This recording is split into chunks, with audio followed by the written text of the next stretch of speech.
Ye Wubin's 100 Lessons to Mastering Time Management. Lesson 61. Advice for the Novice Runner. Hello everyone, my name is Ye Wubin from Neng. I am so happy to be with you now at 6 a.m. on the Ximalaya App. For those of you who have been following my lessons, welcome back, and if you're new here, welcome aboard. I am so happy to have you with us.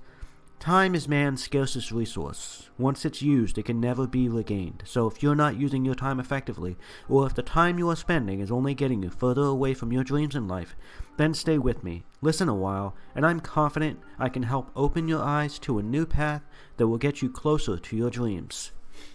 I want to remind you there are 100 classes in this album, and every class lasts about 6 minutes. It is updated at 6 a.m. New York City time each morning. Your energy comes from your body. In the last lesson, I talked about the concept of John I running step. Run slow so you ensure you don't get injured during training. For it is better to run consistently over time than it is to run hard and risk injury. In this lesson, we'll talk about the different obstacles and challenges a runner will face while running. First, what is the best time to run? I have heard people tell me that running in the morning is not good because of the poor air quality in China. Yet I've also heard running at noon is bad because of the strong ultraviolet light directly overhead. And finally, I've heard it is even worse to run at night because you are left vulnerable to criminals as well as the danger of injury, because it is difficult to see changes in the pavement below you, causing you to trip and fall. Personally, I think that when you run is not important. What is important is getting out there at any time so that you release stress and counter the sedentary activity of a busy work life. Each different time of day has its own pros and cons. I suggest you run in the morning, however, because you will feel your energy build up as the sun rises, and this will bring you a good mood and an abundance of energy. Also, remember that exercise not only makes us healthier, but promotes the secretion of endorphins, like dopamine, which make us happier. If you have no time in the morning to run, then it is okay to run in the afternoon or the evening. Just run according to your own conditions and needs. If at all possible, I would suggest running in the morning. I believe you will find this is the best way to start a new day.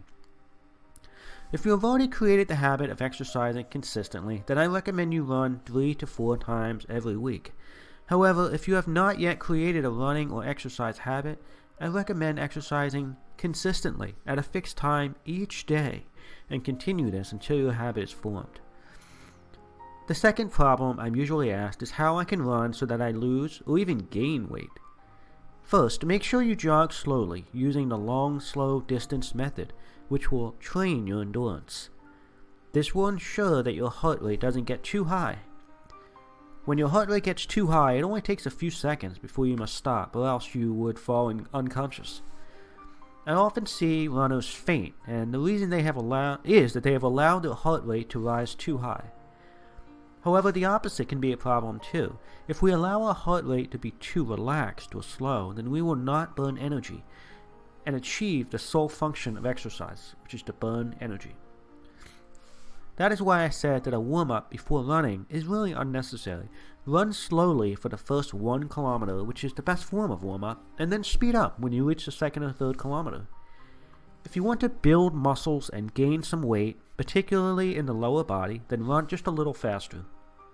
If you want to lose weight, then use a heart rate monitor or a belt and keep your heart rate between 100 to 200 beats per minute. This is the optimal fat loss range.